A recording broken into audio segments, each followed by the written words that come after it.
All right. They don't make them like that anymore.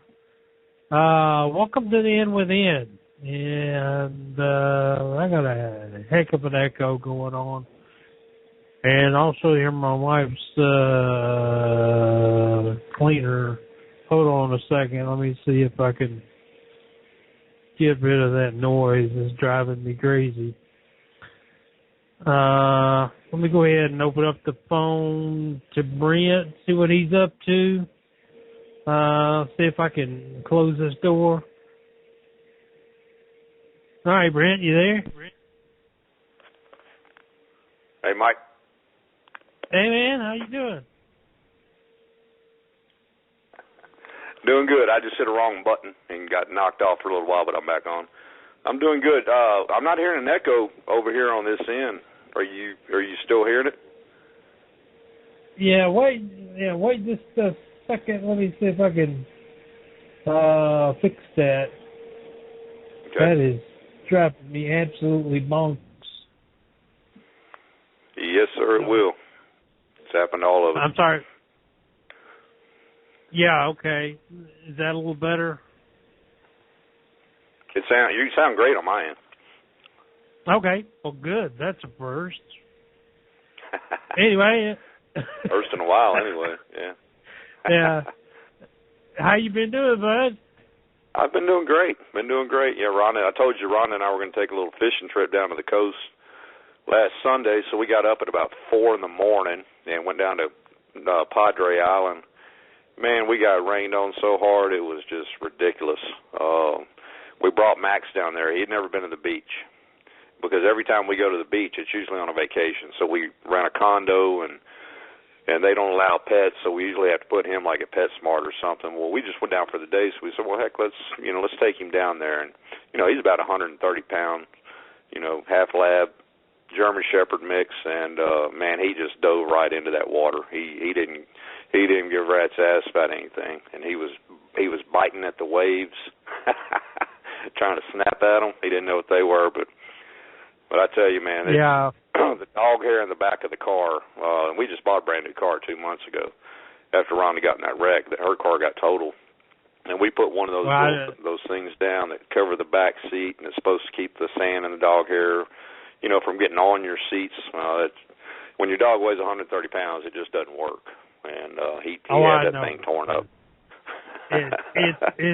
It's so funny and such a joy to watch them play, in something that they've never experienced, and that's like ours we've got now. She's never seen the beach. I mean, we haven't been since we've had her, and we're about due for a trip, so we may be taking a trip at some point when Susan's got some time. She can get away from work, so. But I'm looking forward to getting her around. We'll probably go on the Atlantic side. Although nothing against the Gulf, but we'll probably spend some time around St. Augustine, maybe the Golden Islands in Georgia. And our trip, it's been raining on and off. They had some sort of a tropical conditions out in the Gulf, no, hurricane or anything like that, but it was just some sort of a weather pattern, and it's been on and off, a shower here, a shower there, no big deal, but man, that morning, it was just a solid east to west wind going right down the shoreline, and it would slow up a little bit, and then at one point, I thought I was getting hailed on because the wind was so strong, and we were just getting pelted, and so we, I wish Max could have, had some sunlight, and, good weather. But he had a blast, and you're right, man. It's a blast just watching, see something they'd never seen before. Oh, But real quick, before we get kicked off on the show, I wanted to throw something out there. You remember John Anderson, Turkey, that was on our show about 4 or 5 weeks ago? Yeah. Yeah, he got in a really bad motorcycle wreck this afternoon, and he was airlifted over to Shreveport. So we want our, if any of our listeners wouldn't mind shooting up a few prayers, it'd be appreciated. He's a real good guy, just as down to earth as you can get, and a true patriot. And he's got his own little deal that he does, to get the word out the best he can. He does daily videos, and he's got quite a following there on Facebook. But just a hell of a guy, and we hope he has a speedy recovery. Well, we'll sure do that, because we need all of them that we can get. As a matter of fact, that's one of the subjects we're going to talk about. Excuse me, I've had a cold and sinuses and everything else here lately, but that's probably one of the subjects we'll touch on tonight. Is where we go from here. It's like, okay, I don't know what everyone else's feeling is, but I think we've fallen over the edge. Okay, and there's no turning back at this point. It's just a matter, are you going to land softly, or are you going to land, face first? And that's, as bad as I hate to say it, that's one of the things we've got to start considering it, because, things have moved so fast at such a rate that you had everybody out there, calling us the tinfoil hat people, about the things we've been trying to tell them.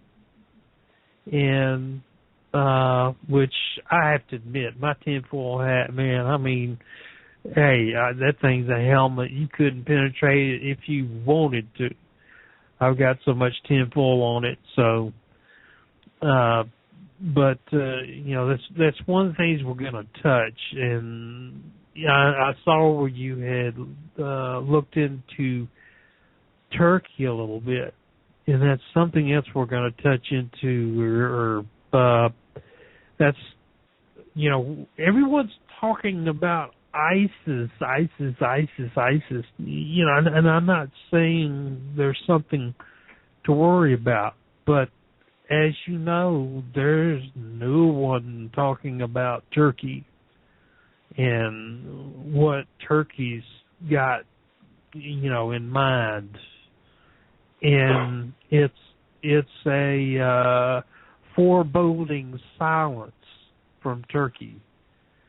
And that's what concerns me, because I see them using ISIS as a proxy to basically, get Assad to fall, get Jordan to fall, get all the, maybe they may be hoping by that time they got a force strong enough to go against Saudi, but I doubt. I'll tell you, one thing that surprised me whenever I was, to our listeners, I'll be the first to tell you, I'm not an expert on Turkey by any means. I just started really delving into it earlier today, because I saw some things that just, I don't know, that's how it works. I'll see something, I'll say, hey, I want to check into that, and I'll learn something new every day, it seems. But that article that I sent you, Mike, was written, the second one was written in 2011, and at that time it stated that the U.S. military was 2 million strong. Well, Turkey is 4 million strong, according to that article. I didn't realize they had that big of an army, or military. They have a very large standing army. Probably second to Russia in terms, of a country with a standing army. And that's just it. They're supposedly a member of NATO, which I don't even know what that means anymore. They say that, they're a member of NATO, they're one of our guys. Well, I don't know if we talked about this or not, but NATO, the anagram for NATO, maybe I did, is Auton. If you spell it backwards. And I remember you said something. on the last show Yeah, about it, but I can't remember which exactly is what it was. It was it's what it is. Atan is the fatherland political party in Kazakhstan. Okay, Kazakhstan is one of the richest oil countries in the world. I mean, in what was the former Soviet Union, and I mean they make the United Arab Emirates and Dubai, in my opinion, they make them look like the ghetto in terms of their opulence. But let's see, I'll go and read a little bit of this. It says fatherland Atan from the Perso-Arabic, which you're going to find a lot of this, including the Turks. All right, keep in mind the Turks have the same lineage of a Perso-Arabic lineage.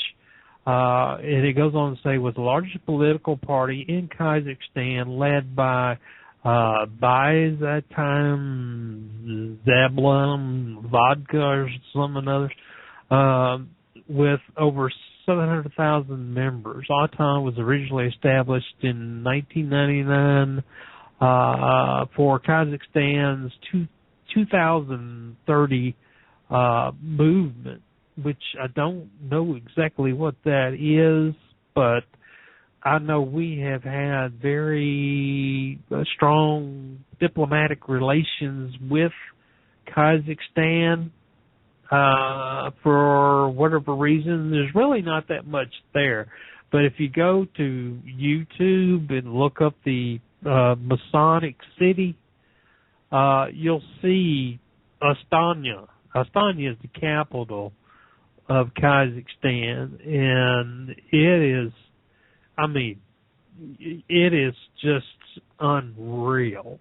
You would freak out to see they've got a big pyramid. It's a glass pyramid. It's like if you ever seen the Louvre in Paris, where the glass pyramid is basically the top of it. Well, in Astana, they got a glass pyramid, and then they have a circular table, and then it's almost like sun worship, like the old Egyptians, and it takes on an air of the United Nations. As a matter of fact, they have, I swear to God, they have what looks to be the White House, except it has a dome on top of it. It's a mosque. And that's really what took me off guard when I first saw it. I said, okay, what the hell is this? And I hate to say it, I feel so sorry for our guys in the military, because we have been so weakened by this commander-in-chief, and, I just hope our guys' morale will hang in there to get them through the days to come, because I don't think really that the U.S. is doing anything but forcing ISIS back into Syria. That's all they're doing. They're forcing them back into Syria, and they're going to make them take out Assad. Okay? And then if they start heading back into Iraq, then they'll force them upward, probably into Jordan. Now, they'll stop at Israel. They'll pretty much, Turkey will take out ISIS. I don't have any fear about really ISIS in the end. Turkey will take out ISIS, unless, of course, they've become a formidable foe in the remainder of the world. But anyway, I think we may have Carol on. Let me go ahead and bring her on. Carol. Hey, how are y'all doing? Oh, doing fine. I bet you didn't know how I knew it was you. No, I guess. Hey, you were talking about, I can't pronounce names very well. You know how us Southern folks, we slaughter names. The city that you were talking about earlier, about the glass pyramid? Oh, yeah, Estonia? Yeah. Yes. If people will look into that, they will also see where religious leaders have met there. They've had something like a religious conference, and I'm talking about all religions, just like the United Religion Initiative, and they have met there to discuss, I guess, what you'd say, peacetime. Let's get together. Let's forget about our beliefs. Let's work together. In other words, what I'm trying to tell everybody, it is a creation of a one world religion. And you can go to United Religion Initiative, to their website, and look at some of the things they've got there.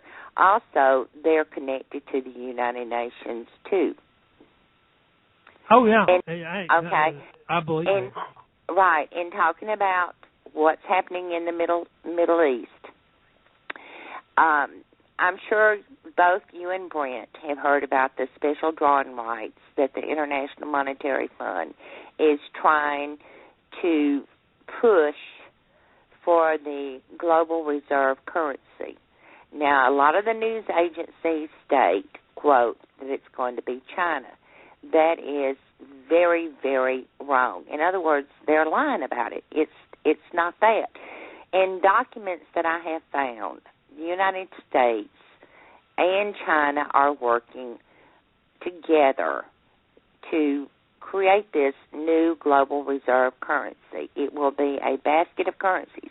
Now, the reason why I'm bringing this up is China has been swooning Egypt, and wanting to deal with them, want them, as they have Russia, Venezuela, and other countries dealing with them with their yuan, Chinese yuan, I guess is how you pronounce it, their currency. Right. All right. China has been wanting Saudi Arabia to do the same thing, and so here we are trying to swoon Saudi Arabia to stick with the dollar. In other words, the SDRs, the basket of currencies, what I'm thinking is going to cause a competition in this global governance, or this, quote, putting on the tinfoil hat because it's the gospel truth, New World Order. We've heard too many leaders use that word, from Bush Sr. on down through Europe and other countries. So this is what they're doing. They're trying to compete against each other. Do you remember Brzezinski's book, The Grand Chessboard? Oh, yeah. Okay. I remember. All right, hold on just a minute. Let's see. Let me go to it. I have this bookmarked. Page 31, it says, he wrote, in that context, how America manages Eurasia is critical. Eurasia is the Middle East. A power that dominates Eurasia would control two of the world's three most advanced and economically productive regions. A mere glance at the map also suggests that control over Eurasia would almost automatically entail Africa's subordination, rendering the Western Hemisphere and Oceania, in parentheses, Oceania is Australia, that area, geopolitically to the world's central continent. About 75% of the world's people live in Eurasia, and most of the world's physical wealth is there as well, both in its enterprises and underneath its soil. Eurasia counts for about 3/4 of the world's known energy resources. So that is the reason why that region is so important to China, to the United States, even to Europe. And matter of fact, they discovered a large deposit of oil and natural gas off the shores of Syria. And Russia has gotten a deal with Syria concerning a gas pipeline. Now, I haven't gone too far into that, so all I can tell you is what little bit I've read. But Assad made a deal with Putin to run the gas lines into Syria on up, where Putin and them are supplying the natural gas. So that's part of the situation. I think what it is, it's a world business deal, and they're competing for that region. And that is a very, very important region. And yes, I believe, I'm going to come out and say it very well could be the Book of Revelations. And I've had a lot of people on Facebook, even you and I have talked about it. You know, other people have talked about it in personal comments and stuff. And the way this is heading, the signs are there. I mean, there's no denying that whatsoever. Yeah, and it's like Brent and I were talking, I don't know if you heard it, but we were talking about the reestablishment of the Ottoman Empire. Right. And that's, of course, Eurasia. And, you know, that we have really no governments capable at the present time of governing in such a way to manage and handle those resources on a world scale. It would take, you know, a government such as Turkey to come in and do it for them. Plus, that was Turkey's. I mean, that was Turkey or the Ottoman Empire before World War I, and had been for hundreds of years. And as a matter of fact, the Ottoman Empire at one time spread throughout Western Europe into Spain.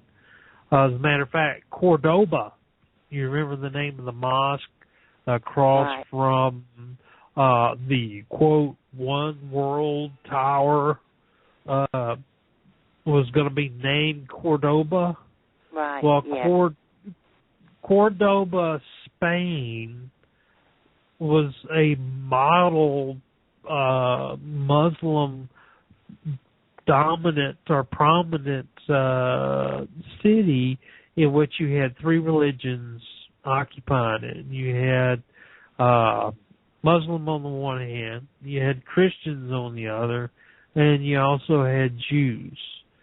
Now, of course, you know, whoever was the Sultan at that time said, "Here's what we'll do.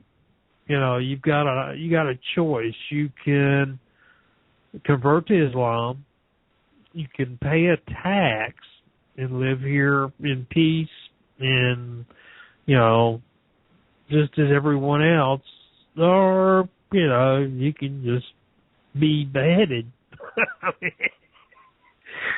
And that was pretty much what the choices were. You know, pretty much what the same choices that ISIS gives you now.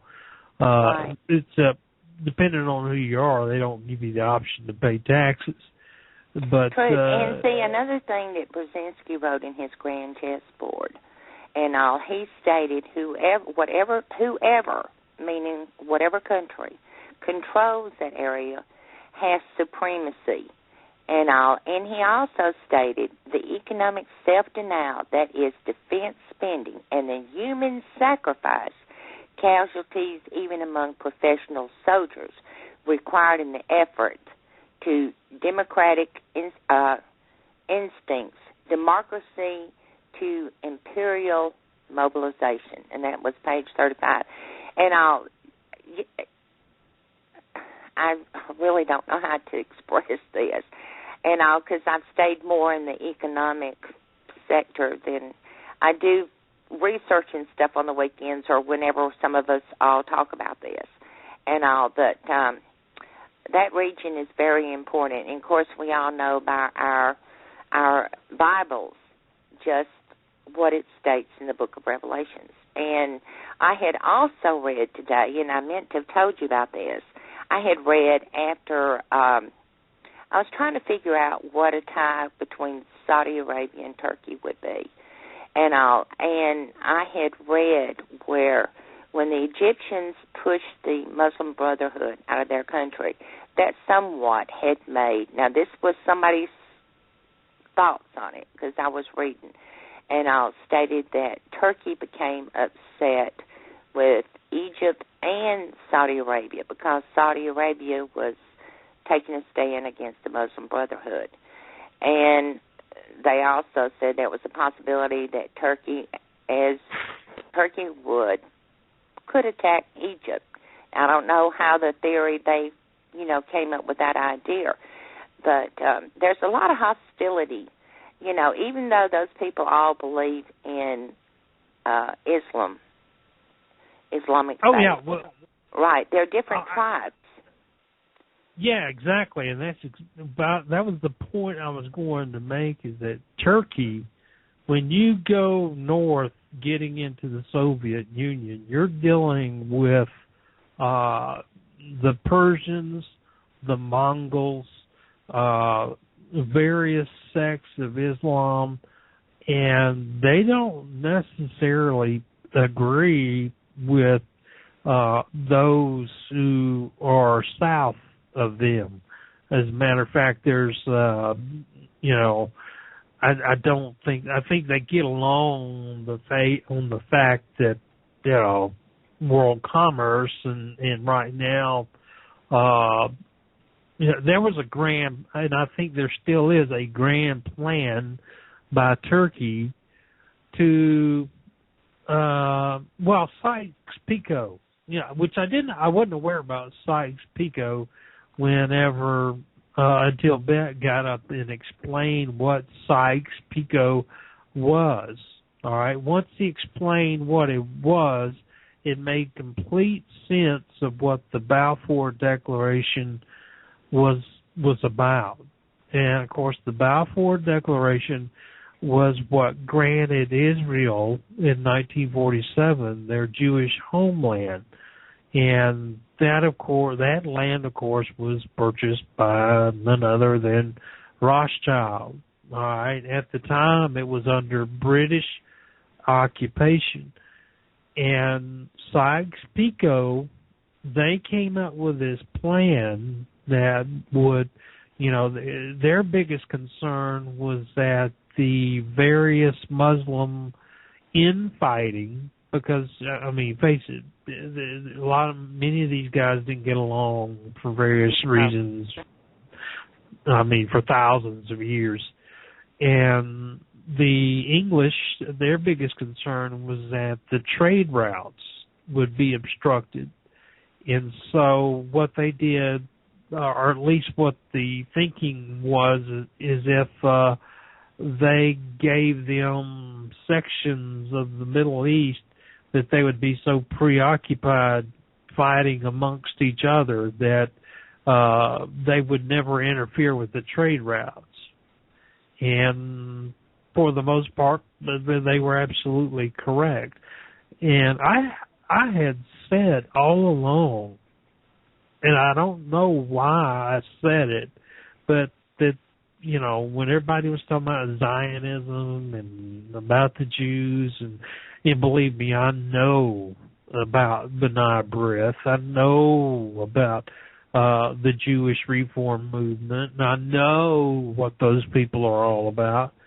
But for the most part, those who escaped to the Jewish homeland, they did so for, basically so they could call something that was their own. But at the same time, they knew it was going to create hostility with the Arabs in the region and also the Muslims, and which it has for decades, and it still will. And the Now, I could tell you something right now. Is this isn't, I don't have anything to back this up, but Jerusalem will be untouched. I mean, that is sacred land. It will not get harmed in any way because it doesn't belong to necessarily to the Jews. It doesn't belong to the Muslims, and it doesn't belong to the Christians. And that was where God first made his covenant with his people. Well, not the first time, but after about the third or fourth time, being that, man could never get his act together. I mean, and still can't. Yeah. And talking about Rothschild, let me say this wheeling and dealing that they're trying to push the international monetary reform and all, it turns out the Bank of International Settlement is involved in this through the OECD. All right, both those organizations are Rothschild. A lot of people says, oh, Rothschild's not going to be involved in this. Rothschild is involved in it just as he is in everything else. So I just thought since you brought that up about Rothschild purchasing the land, I thought I would bring that out, that his family is still very much trying to control the world, as we all know. Well, Rothschild is the money bags. I mean, and they have, so much wealth. There's probably you don't really. They may not even really know the wealth that they have. But put it this way, they are the movers and the shakers, just like the Rockefeller. Just like the Rockefellers are, and Soros, he's a front man. All right, I'll say it again. These guys, these Soros, Rothschild, Rockefeller, they work like the mob. And, You're telling the truth. If you look at their history, if you really dig into their backgrounds and their history and all, it's almost like a mafia. And the mafia always had they would divide cities and territories up into their domain. And this is what these people are doing. I mean, there's no doubt. Rockefeller gave the land for the United Nations. Rothschild purchased the land, and you're telling the truth. Rothschild purchased the land for Israel. Rothschild is very, very, from what I have read, and, I'm a Christian. I believe totally in my Bible. But I also have read from documentations and things that Rothschild owns about 70% of Israel. Rothschild has made large investments in China. So has his thugs like Rockefeller and the rest of them. They're investing in China. Soros and Rothschild have purchased, or what they call land grabbing, in Africa. They're doing the same thing in South America. They're buying up. They're stealing. I'm just going to come out and say it. They're stealing farmland, good fertile farmland, from the farmers in those countries.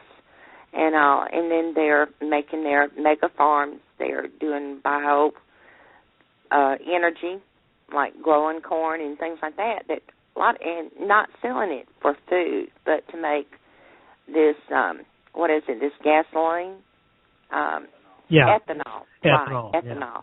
Yeah. Exactly. That's what they're doing. And you can actually see these articles that AgriFarm, that's part of their investment. That's one of their investment firms.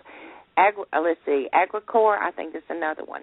So you can go in, I tell people a lot of times you can find a lot of information in these investment websites because you can start connecting the dots through the investments that they're making.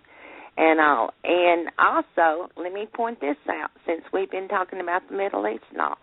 World Bank is mapping all of the natural resources of Africa World Bank belongs to the Rothschilds. World Bank is tied to the International Monetary Fund. World Bank is tied to the United Nations. So you start connecting the dots, and it's what the agenda is, a world control. And they don't care how they get it. They don't care if they create a war, if they eliminate eugenics, because we know from Margaret Sanger and all. I mean, these people have no conscience, and we can tell that from the history of George Soros, what he did to the Jew, his own blood during World War II. And all, he worked for the SS.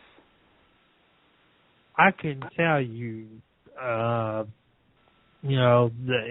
have some assurance, even though I don't have any evidence, but I can tell you pretty much that these people worship a God that most people don't recognize. And that's all right. I mean, you're being very truthful, and it's just like I have tried to tell people over the past couple of weeks. This is not a political situation that our country is in. This is a good versus evil agenda. And a lot of Christians don't want to realize it. They don't want to face the facts. But if you look at the facts and you connect your dots and all, you'll be led right to our Bible. And the signs are there. If Christians don't want to face it, I feel sorry for them, because then they're not ready to do what God is telling us to do, to have faith in Him and to be ready when the time comes. We all fear the unknown, but if we stick with our Bible and His words, then what do we have to fear? Oh, yeah.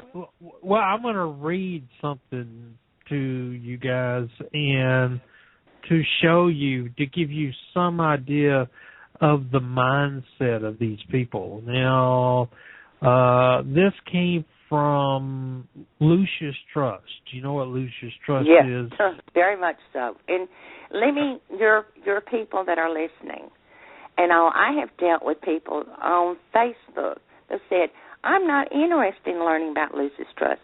You better learn what Lucis Trust is. Go ahead, Michael. Oh, yeah. It's Theosophy, Alice Bailey.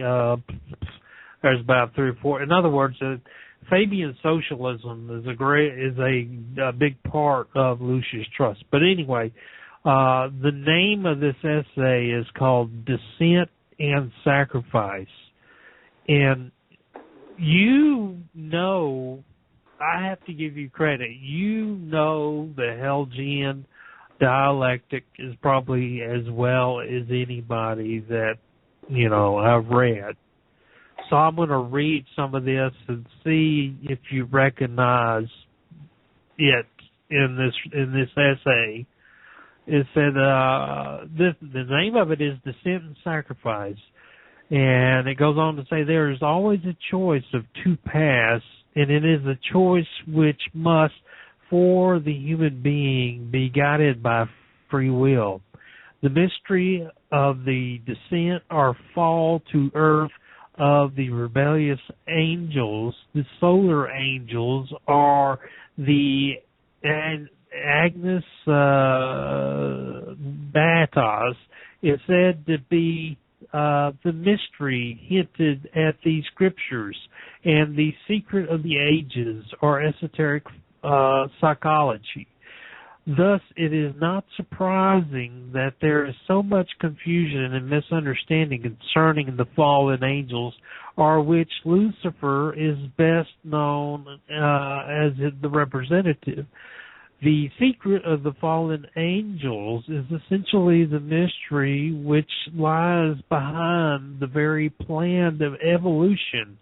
For the solar angels' willingness to fall, to sacrifice themselves in order to bring light of the principle of mind to what then animal man, mark the coming in action of the great law of duality, by which matter, from negative and passive, could be quickened by spirit. This act of sacrifice at the dawn of human history is a thread woven throughout the great scriptures and mythologies of the world, including the myth. All right, this is key. Greek gods. All right, these people identify with Greek gods and goddesses. It says, including the myth of Prometheus. Now, Prometheus was the light bringer, just as Satan was the light bringer, who stole the mind of man, and the biblical story of the prodigal son who left the father's home to embark upon the path of experience in the fall, or in the life, the form, and the senses, and the journey to the far country. The role of the solar angels and their sacrifice on behalf of humanity is discussed at length in The Secret Doctrine by H.P. Blavatsky. In fact, in 1887, the magazine of the Theosophical Society took Lucifer as its name in an effort to bring clarity to what it regarded as a unfairly maligned, sacrificing angel. The name Lucifer comes from the Latin for lux or lucius, which means light, and fear, to bring. And thus Lucifer literally means light bearer. It is linked to the planet Venus, and it even cites Revelations, looks like 22, verse 16, when Christ says, "I am the morning star," which is Venus, heralding the coming into full light of the sun. The sun, the Christ. Interestingly, the role of the light bearer is linked with Mercury and Hermes, and it goes on to some of that. But you read this article. They're not talking about our Jesus. No. They're not. They're talking about Lucifer, which we all know as Christians is satanic. And yes. Right. The St. John's Divine Church in New York. It's not a church. Yes. It's not a church. Matter of fact, you can go to YouTube and type in St. John Divine and Halloween. I think it's Halloween ceremony. And all the people, I have watched over and over again because I'm fascinated just how stupid people can be and gullible to get into something like this. And it's nothing but an occult. It's satanic. And all, but I have watched that many times, and you'll see people that will go into that so-called, I'll call it a building because it's not a church. I don't care what they want to call it. And some of them will put on a black robe, sit down on their benches or pews, and all in these horrific type-looking goblins, people dressed and all as monsters and goblins and things come parading out, and then you hear this organ playing music, and all underneath in the basement of St. John is, you and I have talked about this before. You remember me telling you about the Temple of Understanding? That is in the basement. All right, Marie Strong is involved in all this, as well as some other ones. Matter of fact, I was reading some documents the other day. United Nations, they chant, and they have this satanic going on in United Nations, and people say, oh, it's an organization, it's a political organization. No, it is not. It is not a political organization, and it is so demonic what they're doing. In the United Nations Security Council on the mural, if you take a really good look at it, and I brought this up last night in a group, and the phoenix that's rising out of the ashes, its claws is in a dove. Now, a dove is supposed to represent peace, right? All right. Right. Does not the United Nations say peace? No, it's not. And people have got to understand that this organization, it was set up with Alice Bailey and all these occultists in behind it. And all that's what it is. And we might as well face facts. I mean, there's no denying what that organization is. Hey, Carol, I'm not Yeah. I'm not sure how long you've been following D.W. Osterman and reading his articles. Yes. But this goes way back, and I believe it. I think it was around 2011 or 2012 when he wrote this. But it was about when Barack Obama was in Denver, and all of a sudden he got real pale and real weak, and all this came from. There was chanting, and what's that? There was chanting, wasn't that the article where there was chanting? Exactly. It was where he got real weak, and all this information was given to D.W. Osterman through the White House Insider. Now, the White House Insider was a former Clinton, longtime Clinton backer, and then he's seeing what the Democratic Party is really becoming. Right. That's why I gave Osterman all that information. But there was if I remember correctly, Michelle Obama and Valerie Jarrett drug him into the room real fast, and just those three. And the White House Insider's friend who gave him this information was saying they were doing some sort of a Gregorian chant-like thing. Right. And it went on for about 15 minutes. And then Obama came out, and he looked as refreshed as a guy could ever be. I just thought that one article has really stuck with me over the years. Right, it has. And I'll tell you something else. There used to be a video, an actual video, and you could see the people standing outside waiting for the emperor to make his appearance. And you could actually hear the chanting going on. And there's been a lot of research, a lot of the Moriarty radio. A lot of the people have been doing a lot of research on that called Subdue. And the history of Subdue. And look, when you get a chance, do a search for that and just start reading some of the things about it. And but like I said, the United Nations, there's no doubt whatsoever. There's a website called Planetary Citizen. And I forgot what his name is because I read so much and do a great deal of research trying to understand a lot of these things. And maybe personally for myself to hear the truth, to see what the truth is. And but he admitted in one of the articles on Planetary Citizen that they chant. They have a daily chanting that goes on at the United Nations. They've even got, Michael can tell you, they've even got a prayer room. Michael, you know about that. You want to explain to everybody about that one little... Yeah, they have, they don't call it a prayer room. They call it the meditation room. Right, it's basically a room that is made of marble, and in the middle there's an altar. There's nothing on there to indicate anything as far, as a deity that they may be referencing, at least from the images that I have seen.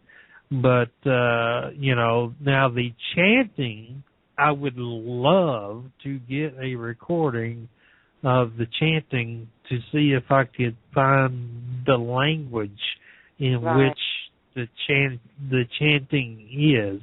Well, I looked back a while back on YouTube to see if I could find that video again. And I think, his name is DW? Is that? And I think he had that. DW also. Okay. I think he had that video on with his article. It's gone now. It's totally disappeared. I have done everything that I can think of, wording, whatever, to find that video again. But there's I remember the video. doubt. I think Glenn Beck actually put that on his his show when he was on Fox before he opened up the Blaze. Mm-hmm. Am I right about that, Mike? No, I don't remember that. I believe me, I've watched him about every day, but I don't remember that. For some reason I was thinking he had it, but I do remember the video when they had those real large goblin heads, and that wasn't a Halloween. No. You know, I mean, I know some churches do Halloween functions, but that was way beyond any sort of a Halloween. That was exactly. Yeah. Like mass, if you want to call it that. At Christmas time, they don't have, like, we celebrate the birth of Jesus Christ as Christians. You know, that's that's when we celebrate it. And at Christmas time, they have a humongous show going on with chimes and things like that. And you can also see where there's, I think, 4 gentlemen, might be some ladies involved in it too, they're on something like a platform, and they're being rolled down in the center aisle, and they're being taken to an area where they're holding the earth. All right, in the background, you can hear the Silent Night being played. And they lift that earth up to the top of that roof of that building, St. John, and while they're playing Silent Night. Now, tell me, that is worshiping Mother Earth. What this green agenda has a lot to do with. And y'all, the Christians all you Christians that are listening to Michael and Brent tonight, you've really got to understand what the United Nations is, who are all the ones that are connected to this, and where we're heading. I mean, NATO is part of the United Nations. George Soros attended a meeting at NATO in 2009. Now, what was he doing there? I cannot find any articles of the discussion, but I have found the photos of him shaking the hand of the person who's in charge of NATO. Yeah, and the connections that go with Soros, and again, I think these guys are being used as pawns because you can't have a one world order unless you bring down the old order, and that means in other words, the other 3 primary religions have to come to a conclusion. And how are they going to come to a conclusion? In other words, the return of Jesus Christ has to come for Christians to be satisfied. Okay, it's here. It's, Christ is here. Everything's wonderful. And the Bible's been fulfilled. And, da-da-da-da-da-da. For now, the Muslims, the same is pretty much true for them, and the Jews. So they're pretty much waiting on a Savior to come and basically bring them in. And once that happens, then you could pretty much wash out the old world order and begin the new, except this time have a new religion. Now, whether or not they intend to do that with this generation, probably not. But the generation after, and at least 2 generations in the future, there will be no Jesus Christ. No. And there will probably be no Allah, and there will probably be no God of Abraham, and for the Jews. That's exactly right. And like I said, the United Religion Initiative, if people will go and look at that website, and they're working together. All religions are working together. They're working together to create a one world religion. face the facts, because that's exactly what it is. I think the other day, whenever Obama gave his speech at the United Nations, and I haven't seen anybody, write about it, but I was paying close attention to his words, and he said more than once, he said it's time for a key word being a renewed United Nations. Right. That means something different from what it has been, and amp it up a little bit is what he was telling them. Right. And if you go back to the history of when Bush Sr. was on television, I won't ever forget that night. I actually sat on the cedar chest. I was getting ready for bed, and when he came on television and stating what he did, I sat on the cedar chest and thought, oh, my God, I can't believe that you're doing this and all. But he said, quote, United Nations will be victorious. You can go to YouTube and see the actual video that I saw on television. Yeah, and he talks about the New World Order.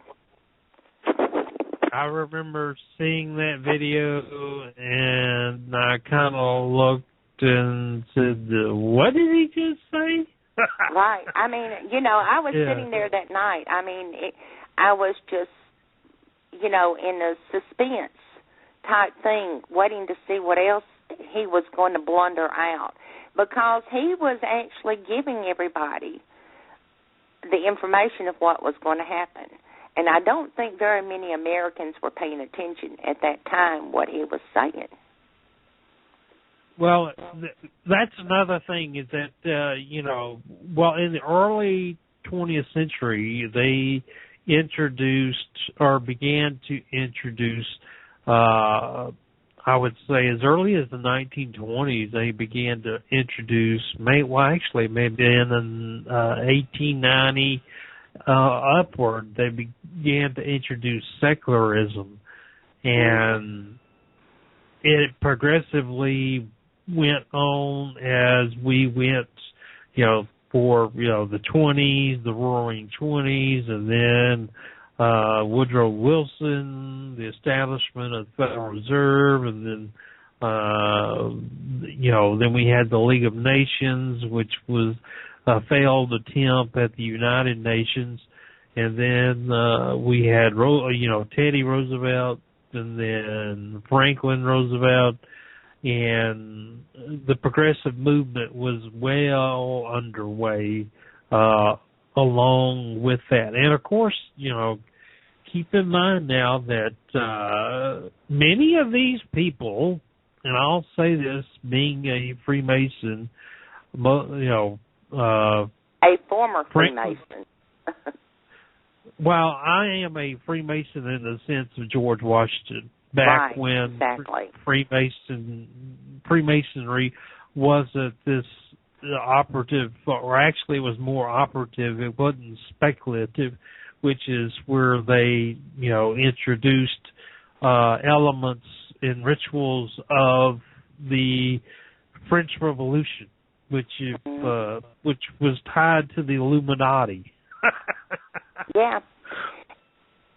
Yeah, you're right. I mean, and another thing, let's go ahead and bring it all out. Let's mention Albert Pike's name.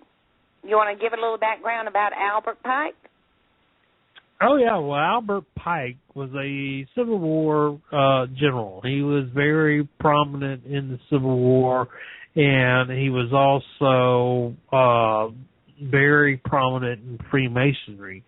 And he was the one that authored, Morals and Dogma. Yes, which it was is Morals and Dogma. One of the famous writings in Freemasonry. And, I mean, I've got the book. It's like, 700 pages thick. And it's a difficult read because it's pretty much goes in circles. But, he actually mentions the name Lucifer within that book, and he also, talks about several things. And there was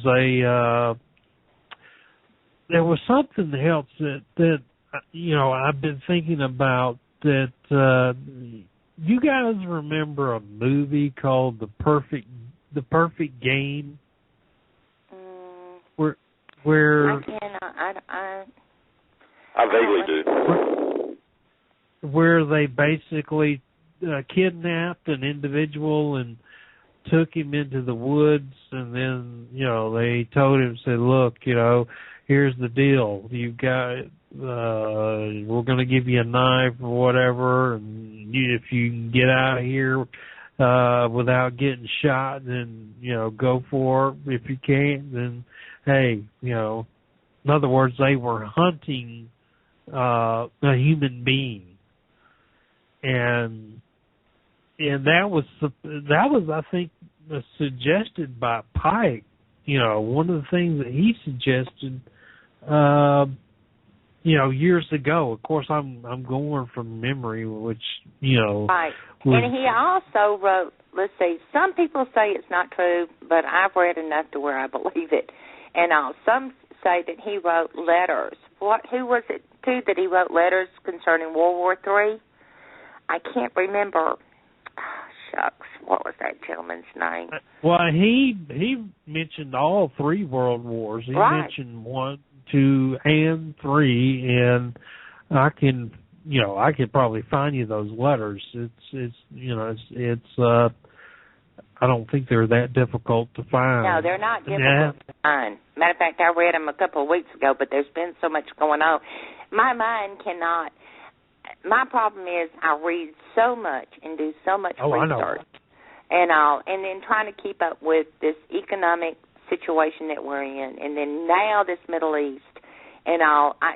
I cannot retain it, so I have them in archives, and I have to pull out, you know, and I'll go on Facebook and post something, you know, that I've had in archives and all. But Albert Pike was a very wicked man.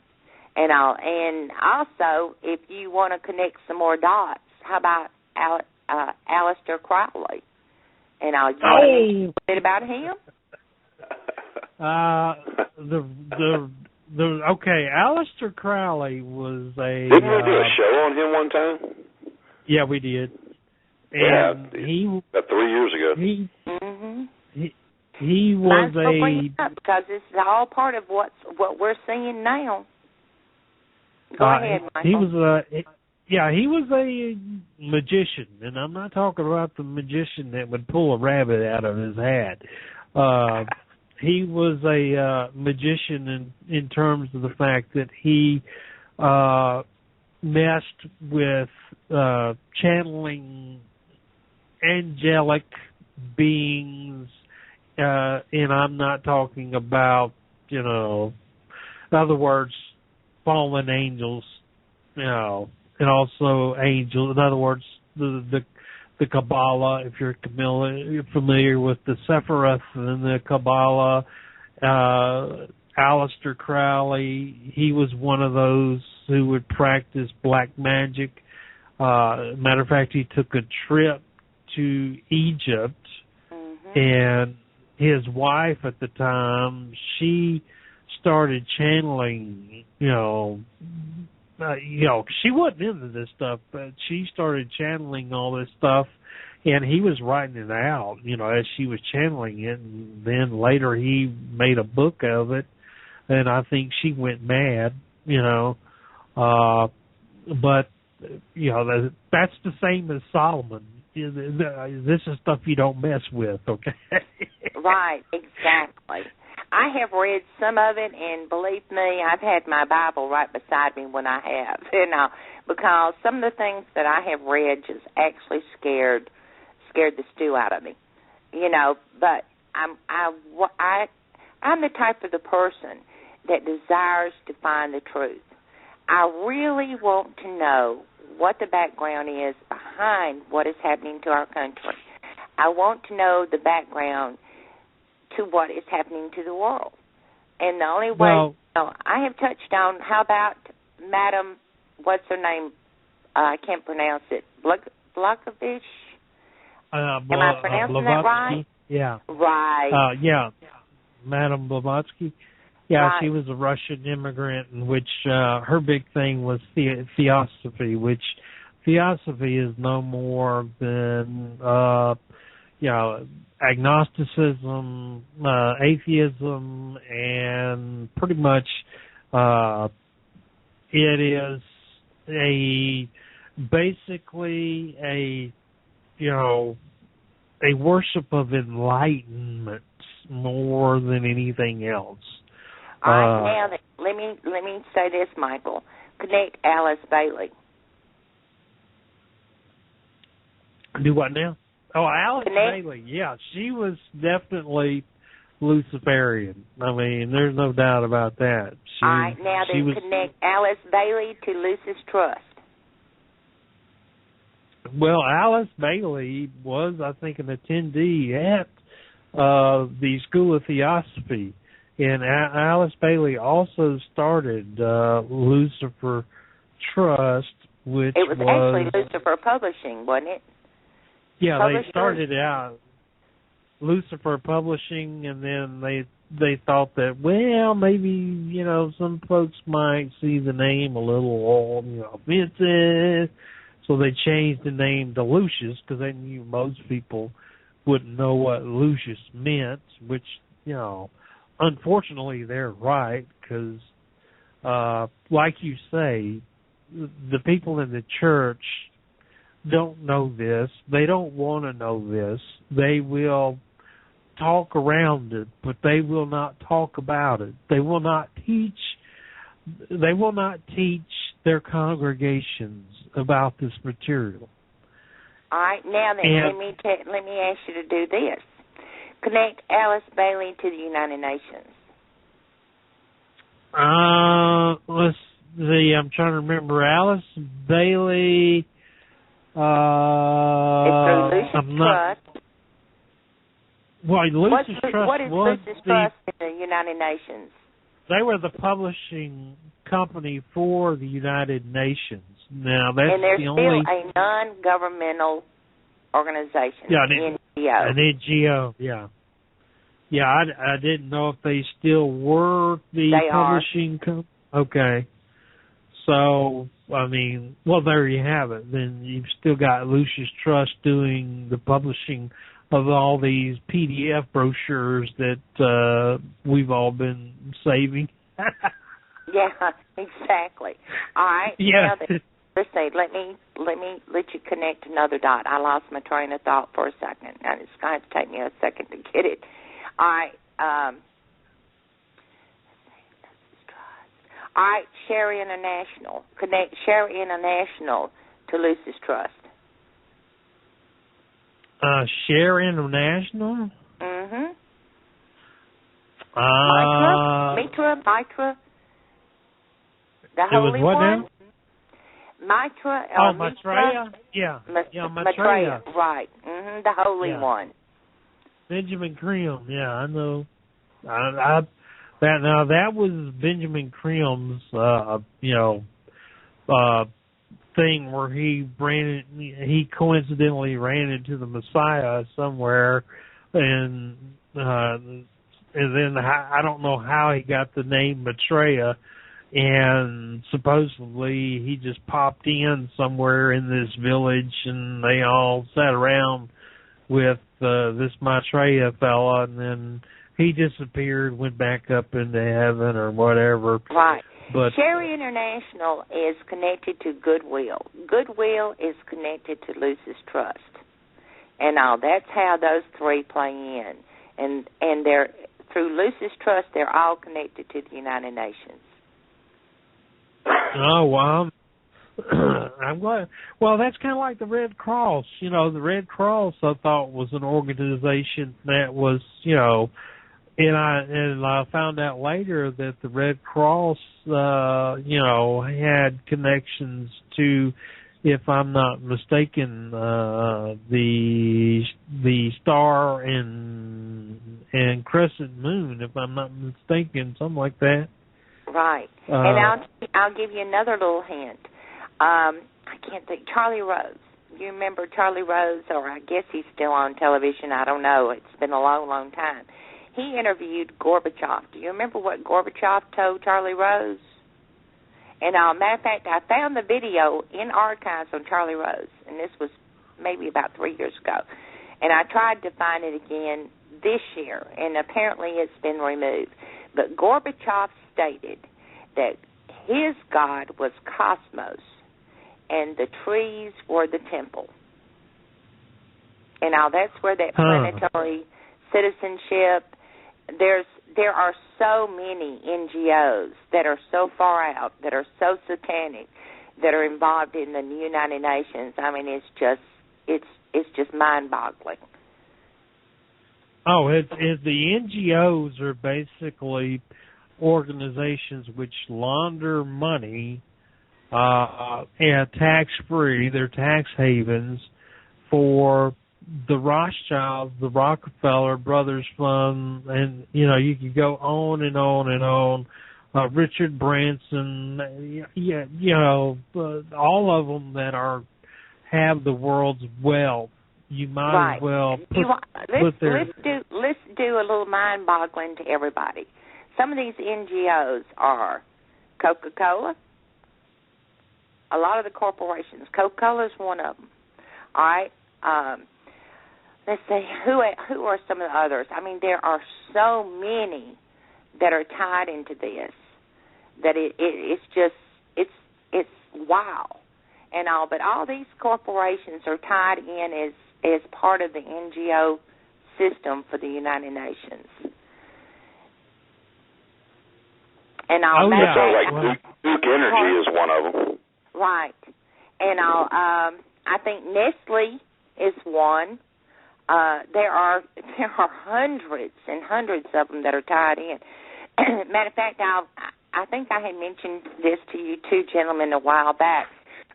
Jeffrey Sachs has an organization called Earth Institute, which is in University of Columbia, I think. Anyway, he's got an organization in that organization called Corporate Circle. Walmart has joined, paid $25,000 to join. Nestle's paid that, Edison Lights up in New York City, that big power company, they're members of it. I mean, the list just goes on and on. But Jeffrey Sachs is connected to the United Nations through the Millennium Development. And also, he's what I call the right thumb of George Soros. And he has also, I think it was in 2009, as Bill Clinton spoke to the Party of European Socialists in Europe. And Jeffrey Sachs gave a speech on the Millennium Development, which is supposed to be completed in the year 2015. What I find mind-boggling is with everything going on with the ISIS situation, okay, that's a big story. Yes, and so Barack Obama does go to the United Nations to talk about that. Well, John Kerry, if you notice right now, Barack Obama's got 2 years left, and John Kerry is doing everything he can to push this climate change. Barack Obama brought climate change into his speech the other day. This is really the cornerstone of the whole agenda. Right. I know you guys know that. But if they don't get this climate change passed, then they're screwed. Right. Because they made a lot of promises. In my opinion, I just believe they made a lot of promises to a lot of people. Right. And all had to do with money. All had to do with the green agenda. If people will look at Earth Charter and then Green Cross International, they're two of the major organizations that's pushing this United Nations global warming agenda. And I mean, that's exactly it. And a lot of people think, what I'm fixing to tell you, this is factual. I mean, you can go and listen to it. George Hunt, George Hunt attended some of the fourth. I've had pneumonia, so I'm getting over it. But anyway, George Hunt attended a fourth Wilderness Congress, and he has got the actual audio of Maurice Strong and the Rothschilds talking about the GF, which was, I think it was supposed to be an environmental facility. I don't remember what the G was. But now let me tell you what that organization has changed into, OECD. And I'll just type in OECD and you'll go right into it. But anyway, what Rothschild and Maurice Strong, their intentions is to control all the natural resources. That's the reason why the World Bank is mapping all the natural resources in Africa. And that's where Agenda 21 comes in. And to be honest, talking about Israel, if people will look at the countries that signed Agenda 21, Israel was one just like us, even though it was never ratified. Bill Clinton went through the back door and created a department called Sustainable Development, and that's how it got into our governmental system. But to be honest with you, I think Barack Obama was put in office to complete the agenda, what the Bush and Clinton and the rest of them did not finish, and what Rothschild and Rockefeller and them won't. I believe he is the major puppet for the show. Who is that? I didn't catch who you're talking about. Michael? Who were you talking about? I was sitting here looking for a document that I found the other day that I wanted to make a point about. Something's going to happen very soon. Right. But anyway, who are you? What I was saying that I believe that the emperor was placed in office to finish the agenda of what Bush, Clinton, and the rest of them did not do, what the Rothschild and Maurice Strong and them have been working on and have been pushing for all these years, and that is total control of all the resources and of human beings, to be honest with you, because they don't care about any of us whatsoever. And that I think he was put in place to complete everything, because if you think about it, like I said, Jeffrey Sachs said in Europe at that socialist meeting, 2015 was the date for the Millennium Development, for the completion of Millennium Development. People don't know what that is. They can do a research, and you can read a lot about it if you just take the time and the interest to read it. Another thing I want to... Yeah, go ahead.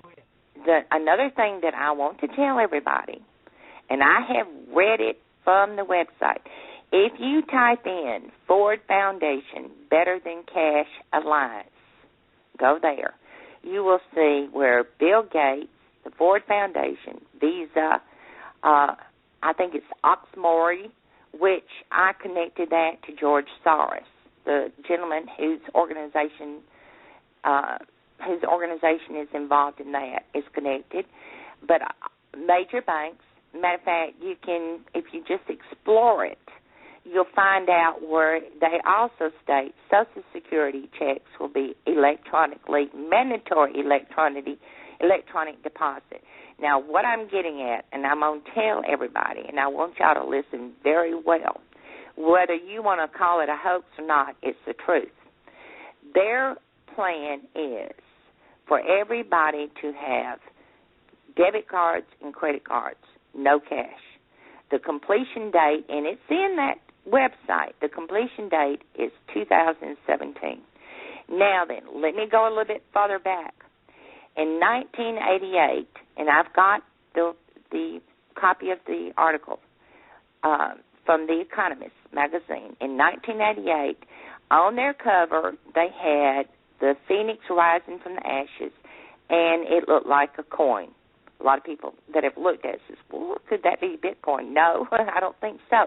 But anyway, it said a new global currency. Their date for all this to happen is by 2008. Let's see, it said within 30 years. And that was 1988, so that makes it 2018. I know for a fact, which was an article in the Foreign Policy, in Nigeria, they have started a pilot program through MasterCard, giving all these poor people, everybody's getting a MasterCard charge card. On that has got, as you look at your back of your credit card, it's got the RFID strip, that you go through that little white black box machine and all. But theirs has got their health care information, their ID information. It has got every piece of personal information on that MasterCard. Now then, a lot of them in Nigeria said that is against their privacy and all, but it's part of Better Than Cash Alliance, Ford Foundation. All right, Bill Gates wrote there was an article about Bill Gates, and I'd have to look it up to find it. But anyway, there was an article, I want to say it was in Bloomberg or one of those a couple of years ago, that he hated cash, that cash created unequal status among humans, and he hated it. And the best thing, his solution was for everybody to have a plastic credit card. Now then, let y'all do some thinking. What do you see in the stores these days when you go to the cash register? Oh, scanners, You see the black box where you scan your debit card or your credit card or the Visa card, right? Right. All right. What did stores ask you, like if you go to a department store? What are some of the first questions when you go up and say, I'd like to purchase this? What's your zip code? Well, that and what else? They'll ask you, do you want to use your debit card or your credit card? Yeah, credit or debit. They never ask you, do you want to pay this with cash? Yeah, you're right. So a lot of Hispanics pay with nothing but cash. So, well, I'm anxious to see how they're going to play this out. But I do know that in 2013, the federal government said all Social Security checks will be mandatory electronic deposit. It is on that website. You can go there and read some stuff where they're discussing it, that this will create equality. Ford Foundation Better Than Alliance has the word vision, and we all know what vision with their lingo is. You can see a lot of things. You can type in foreign policy, Nigeria, MasterCard, and read that article. I mean, it's out there, and what scares me is seeing all this being published now, and it's just like they don't care if we know about it. In other words, we're winning, you're losing. And another thing I want to bring out, and I have got the actual documents, I have posted it on Facebook. In 1967, there were two major things that was published. One was an article in a newspaper talking about the credit cards. And you know what the subtitle was at? Cashless Society. In 1967, a gentleman named Ball, B-A-L-L, testified before the Senate that there was a need for a new global currency. Oh, yeah. In 2009, at the G20 meeting, Telegraph Daily UK busted the story about tax cheat Tim stating, quote, that he had no problem, and you remember he was head of the Department of Treasury, he had no problem for a new global currency. In that article, it stated that politicians that were asked about it were shocked. They didn't know about it. But, I mean, you can trace back to his father working with Obama's mother, if you dig a little hard enough to find it. And so, like I said, I mean, all this, you know, is leading in to what we know through our Bible, even what is going over in the Middle East. Oh, yeah, they are all tied together. Now, I know exactly what you're talking about. Stanley Ann Dunham, which is Obama's mother, worked with Tim Geithner's father on the Ford Foundation. Now, also, too, Bill Ayer's father was very prominent in, what was it? It was common something. It was a utility company that's up in Chicago. And, right. He came from a very wealthy family. I mean, you know, from his background, you're really surprised how communistic he is. But you can just find one dot after another, and then, like I said, you can read Brzezinski, the Grand Chessboard, and that connects the dots in the Middle East. And what I have told people, what we're seeing with Saudi Arabia and John Kerry. John Kerry made a trip to Saudi Arabia, promising some things. China has been there, trying to wheel and deal with them. And you can see where that's leading in. In other words, what I'm saying, I titled a little status, "The Great Business World." In other words, they're swooning the Saudi. Saudi is interested in Syria, and I'm going to break my thought tonight because I've just given little hints off and on for a couple of days. I believe Saudi will be given control of Syria. I could see that happening. Now, hey, I want to point something out that happened this week that is going to force the hands of one world currency, and also what you're saying, cashless society. In other words, there's something that's happening. It's starting this week, and it has to do with divesting out of crude. It started first with the Rockefellers. Right. Okay? And what that means, simply, this was all because of the summit. And this was an initiative they were taking part in because of this summit they have just had in New York, and they call it the Stranded Assets Program. Right. And meaning, let me interrupt that for a second. I'm going to add a little bit that too. If you don't believe what Michael's fixing to tell you, you can type in CERES. I think 2014 Summit, Global Climate Risk. All right. When you go to their website, if you go to ZAC1, the 2014, if you look on the right-hand side, and Michael, you had posted on Facebook after, all the investment companies, all the banks, AFL-CIO, all these organizations are in that climate warming summit and all. So now finish up what you were going to say. I just thought, just in case the people didn't understand what you were trying to do.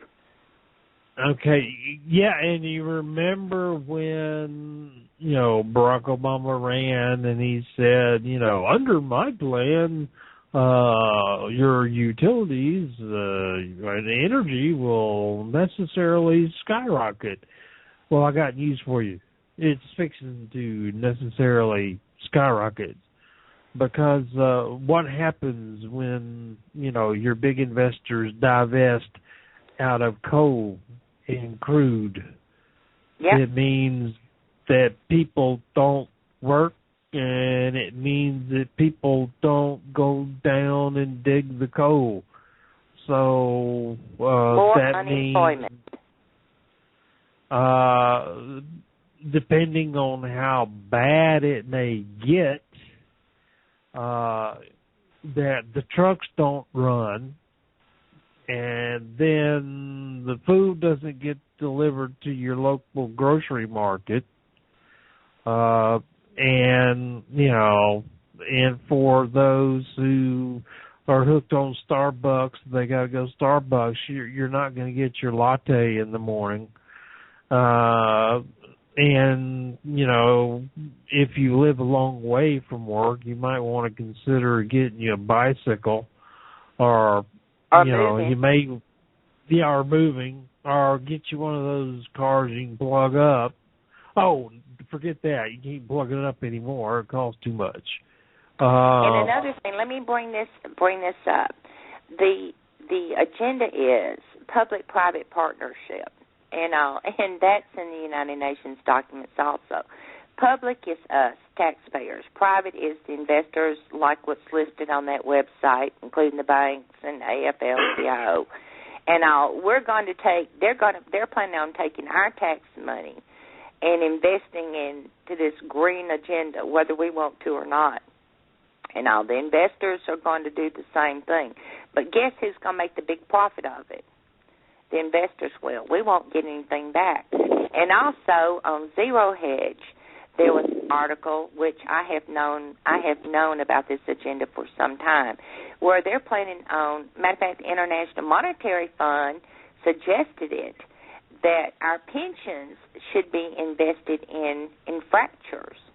And all right, if you go to America 2050, I don't remember how to direct you. I'd have to give you the link. But 2050, our own government talks about taking Social Security Trust and investing it into infrastructures. All right, America 2050 is the regional planning agenda. And you know what regionalism is. You know what? And if you look at the maps on America 2050, you'll see where San Antonio's part of it, Dallas-Fort Worth. In our state, it's Mobile, the Gulf, and up north, Birmingham area, and all. But people really needed to learn all this stuff, and all. That's where they stack you up in those little cube apartments. Right. Mm-hmm. That's Agenda 21. I'm over here. I went and grabbed a book that I haven't looked at in probably 3 years. I'm not sure if you knew this, Carol, but Mike and I were the first conservatives to ever have Van Jones on the radio. Right, you had he stayed on for about an hour. I would have loved to have been listening. I might have called in and asked him a couple of questions. Yeah, but before I brought him on, I actually read his book. I actually read his book twice, and when I read, I highlight. I mean, I make notes. Right, I highlight. And right here, I found the paragraph I was looking for because one of his last things he writes about is the government question. You know, how can government, help the green agenda? And it's real short. I'm just going to read it. It said governments can accelerate equitable green growth in 3 ways. This is number 1. They can regulate conduct. That means setting the rules of the game, laying down the law, establishing standards, and telling members of society what they must or must not do. Number 2, they can invest money, from direct spending to offering incentives to underwriting risk, and they can, number 3, convene leaders. Now this is what you're talking about the nonprofits and the public and the private and all the money being put together. He says when they convene leaders, spurring the formation of new collaborative institutions that solve problems by bringing together public, private, and nonprofit stakeholders. In other words, fascism, in my opinion. That's exactly what it is. And I'll tell you something else. And I think I had mentioned it. You weren't on the show one night, Brent, when I was on with Michael. But I had mentioned the Temple of Understanding. You can go to YouTube and type in Temple of Understanding Van Jones. Van Jones was there speaking to all the religious leaders concerning the Going Green agenda and how they could persuade their congregations and stuff to get with it. And matter of fact, there's a gentleman that is interviewed, or either he speaks in that video. His name is Simon Cohen. If you track Simon Cohen, you can be led to it's RUMI Forum. All right, on their website, they have, they blatantly show where our leader, our emperor, gave a dinner for that organization. All right. Gulen is tied into that organization. It's called, I think, interreligious some another thing. But it's, like I said, what I'm trying to say, the foundations and the organizations are so big and so huge.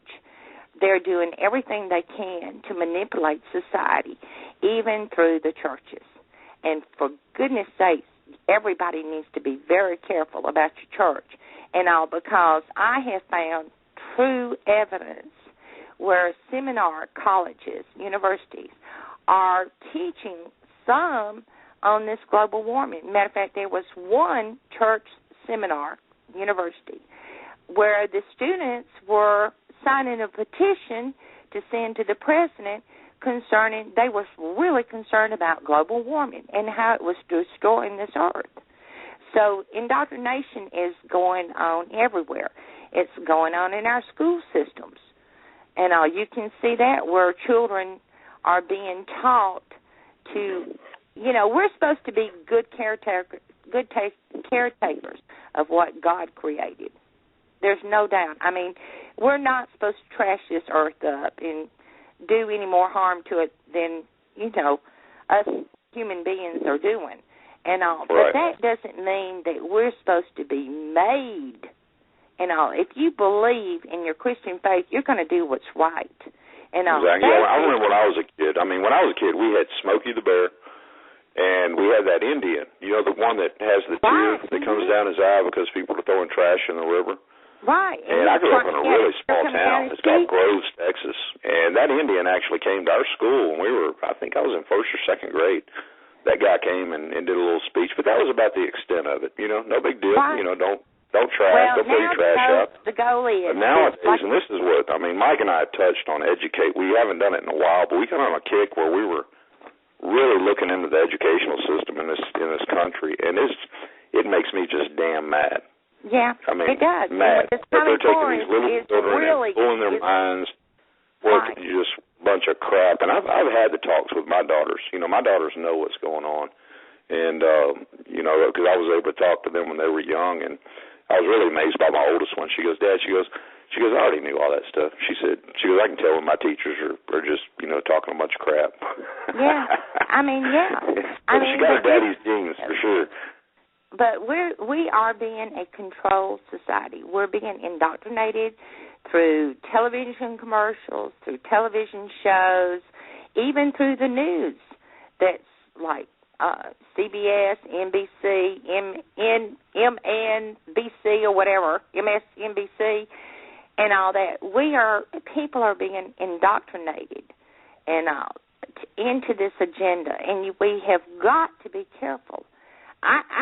I have thought many times at night, I've said, Dear Lord, what's the solution to this? He's not told me, and I keep thinking, well, it's left up to him to make the decision of what's going to happen to this world and what's going to happen to all of us and all. But I truly believe that he wants us to find out. He wants us to know the truth. And all, and we've got to take that first step out of the closet to see what the truth is. And tonight, both of y'all have told a great deal. Y'all have told the truth. I don't know. It was weird. Before the show today, Mike and I used to open the show up. Well, Mike would open the show. We need to get back to this. I think we would always open with something from the Bible or something. Spiritual. That's how we started the show. We haven't done that in a while, but when I do this show, you gotta understand, I go to work. I'm leaving my job usually, around 7:00. I get home, I eat, and then the show's starting.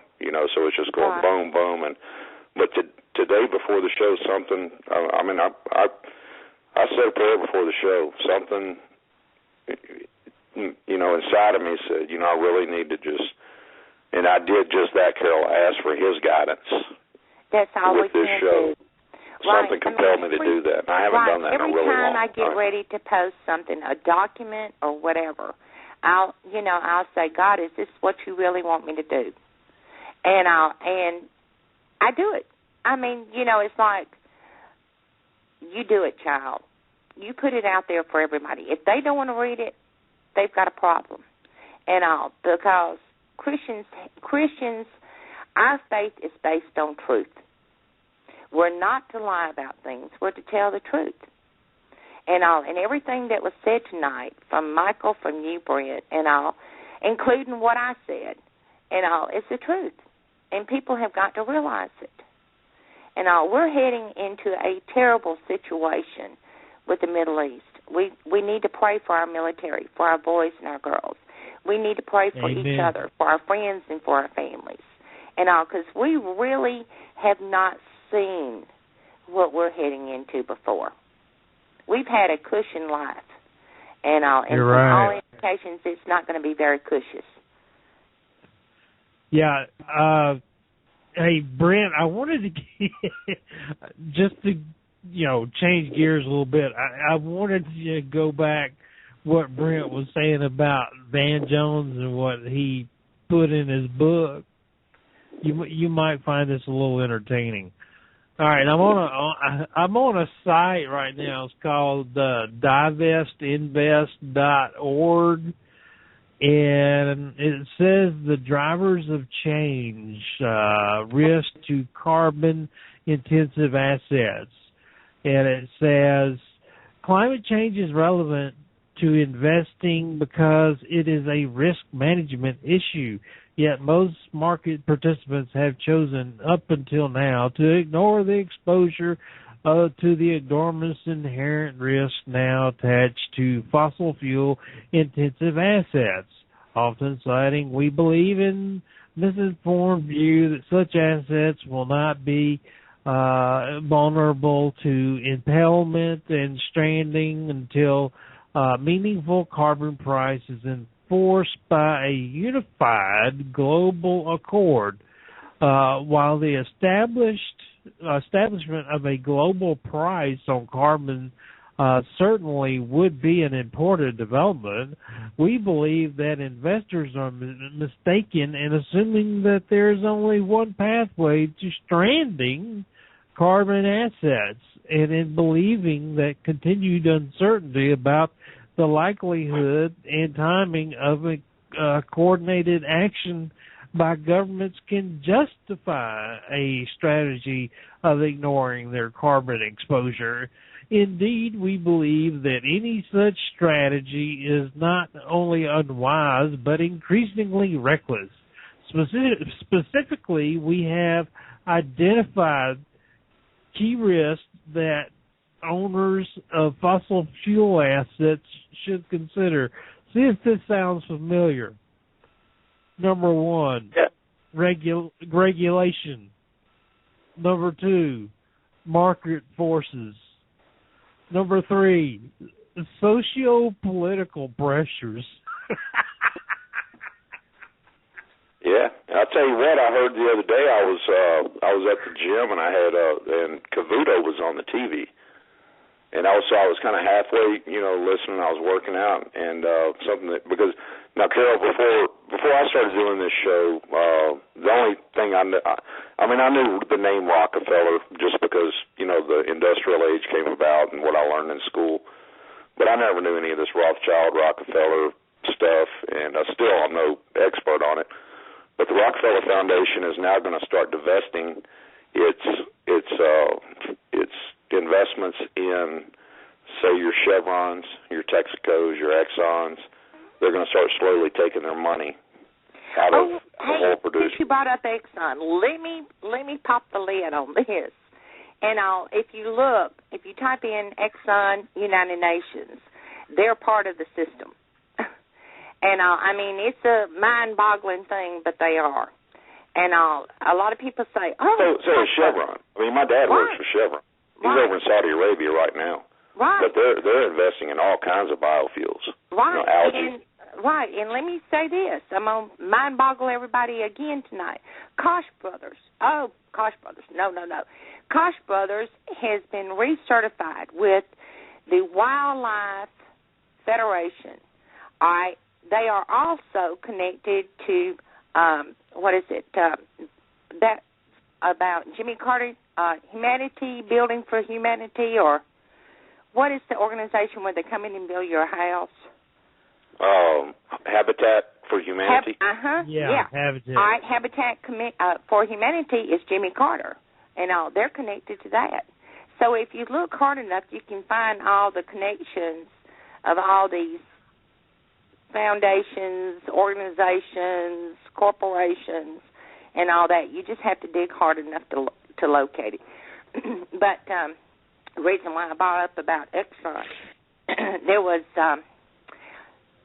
it was Robert Kennedy Jr. was just y'all might have seen the video where he was just blasting Exxon. You know, they're just bad for the environment and all that.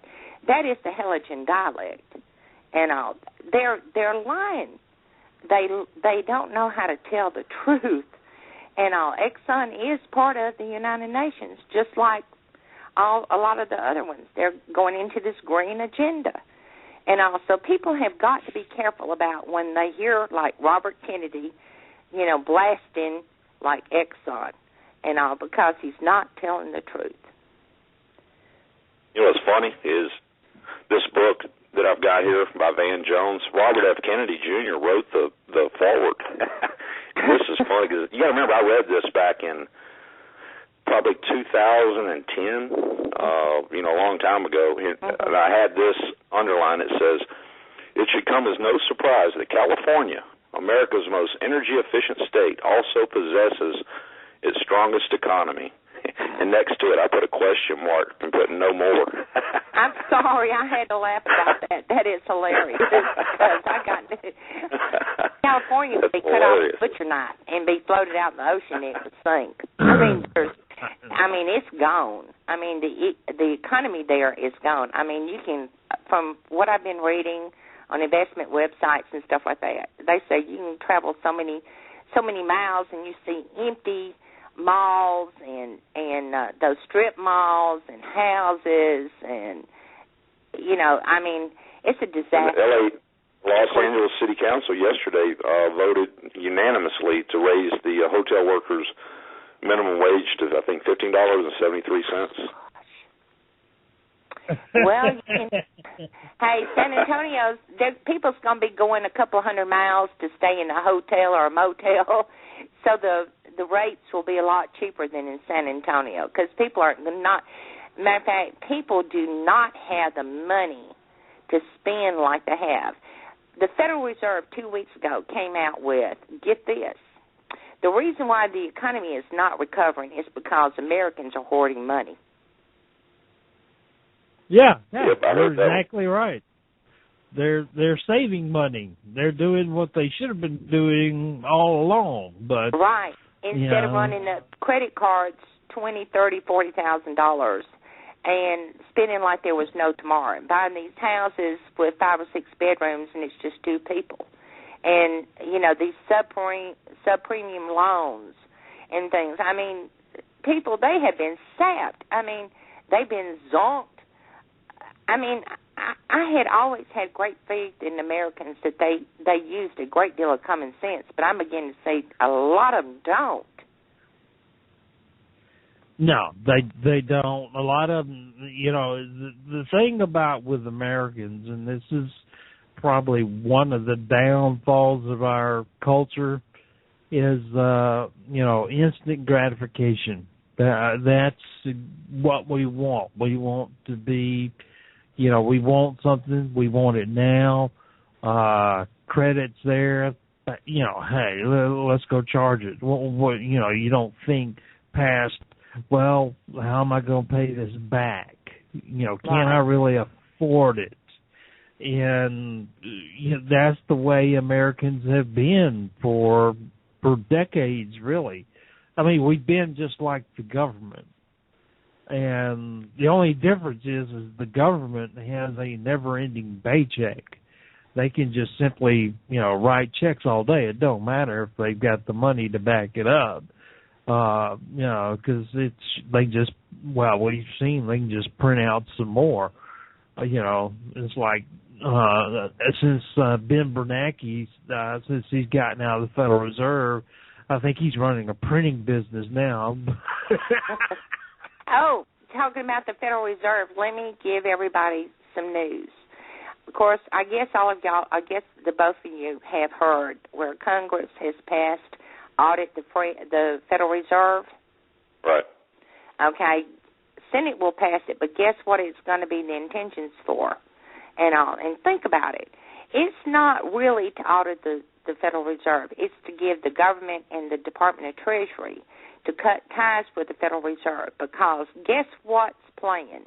And it's in the International Monetary Fund documentations. International Monetary Fund will take the place of the Federal Reserve. Yeah, I knew that. I had figured that one out, that there would be no more need for a Federal Reserve, that it would simply go to, an international reserve. Right, and that's the reason why they passed that to audit the Federal Reserve, because we know the Federal Reserve actually gave funds to foreign banks, which, quote, us taxpayers are paying for what they gave to other countries. And all. So this is their way to gracefully connect ties with the Federal Reserve, where the International Monetary Fund can come in and start running the show. Oh, well, not to change the subject, but have you noticed, or is it just me, that whenever, say, high-up members in, you say, the Emperor's Cabinet, when they're about to get indicted, that they suddenly announce they're going to quit? That's true. And another thing tonight, y'all, I meant for us to talk about the Georgia Guidestones and all. So real quick, Michael, you want to tell what has been found on the Georgia Guidestones? Oh, yeah. Numbers? Well, thank you for bringing that up. We don't have that long, but I want to make it short. We've been on other subjects. But anyway, the Georgia Guidestones, all right, I have been there. And I know there is one section on the English stone that lays, it sits upright. There are 4 stones that sits upright, and then it's different languages on each side. On the English side of the stone, there is, or at least there was, a cutout, which I never really noticed it until I started looking at the pictures. And someone posted the other day that someone had put a cornerstone in that slot. And on it, it says 2014. Okay? Now, I'm going to read to you Masonically what a cornerstone means. And let's see, maybe I need to get to Wikipedia. Make it quick. Come on. What is that? Here we go. All right. I want you to see the cornerstone or foundation stone concept is derived from the first stone set in the construction of the masonry foundation, important since all other stones will be set in reference to this stone, thus determining the position of the entire structure. Over time, the cornerstone became a ceremonial masonry stone or replica set in a prominent location on the outside of the building with an inscription on the stone indicating construction dates of the building and the names of the architect, builder, et cetera, et cetera. Now then, given that, what I just read, the cornerstone is at the top, not the bottom. Okay? What sits at the top of the Georgia Guidestones is a square piece of granite that basically lies atop the 4 stones. And on that piece of granite is Babylonian cuneiform. Okay? Now, the question is, we're not ending something, we're building something. And we have started this year. That's my opinion. That's mine too. That is what I got out of this. And, and remember, and Carol knows it about as well as anybody, the Helgian dialectic. These folks love it. I mean, they love to play games, with the dialectic. And matter of They fact, a lot of this also stuff. give hints in documents, the books they write. I mean, it's just amazing. A lot of the little hints that they give human beings to try to figure out. A lot of people can't pick it up, but you have to study to understand what they're doing. And I mean, it's amazing. But gentlemen, I know it's about 3 minutes before y'all's radio show goes off, and I know y'all want to say good night to your audience. I certainly have enjoyed this very, very much. And God bless you, Brent. And thank you God very bless much, you, Carol. Michael. And thank y'all yeah. so much for allowing me to be on your show tonight. And I hope that we, that I've given a little bit to this of what's happening to our country and to this world. Yeah, well, Carol, you certainly have, and I appreciate your contribution. And I hope everyone will take this and listen to it and get out your Bibles and read it. This, if Amen. anything, this should verify and validate that what's in that scripture is true. So don't dismiss it. And remember, Jesus Christ is Lord. Amen. And on that note, guys. Good night, gentlemen. I hope y'all have a wonderful day tomorrow. God bless good night, Carol. Thank you so much. And each one that's listening. Night-night. Night-night. And Brent, we'll talk to you later. Appreciate it. And as always, did an excellent job. And we'll catch you on Facebook. And, of course, we'll come up with something for next Thursday. Talk about something that scares the hell out of everybody. And me too. Good deal. Or maybe we'll get Donnie to talk about food. Well, anyway, yeah, take care. His new cookbook is supposed to. It was supposed to come out around September the 4th, and I think it got bumped back to the 12th, and I haven't seen anything. So I don't understand the publishing industry, but I'm sure there's kinks and things that are having to work out. But his Encyclopedia of Southeast Texas Cooking should be coming out real soon, and I want to get him on the air and do a little talking about food as well. Well, we'll plan on that, bud. Okay, man. Well, we'll talk at you later. Good show, and we'll catch you on Facebook.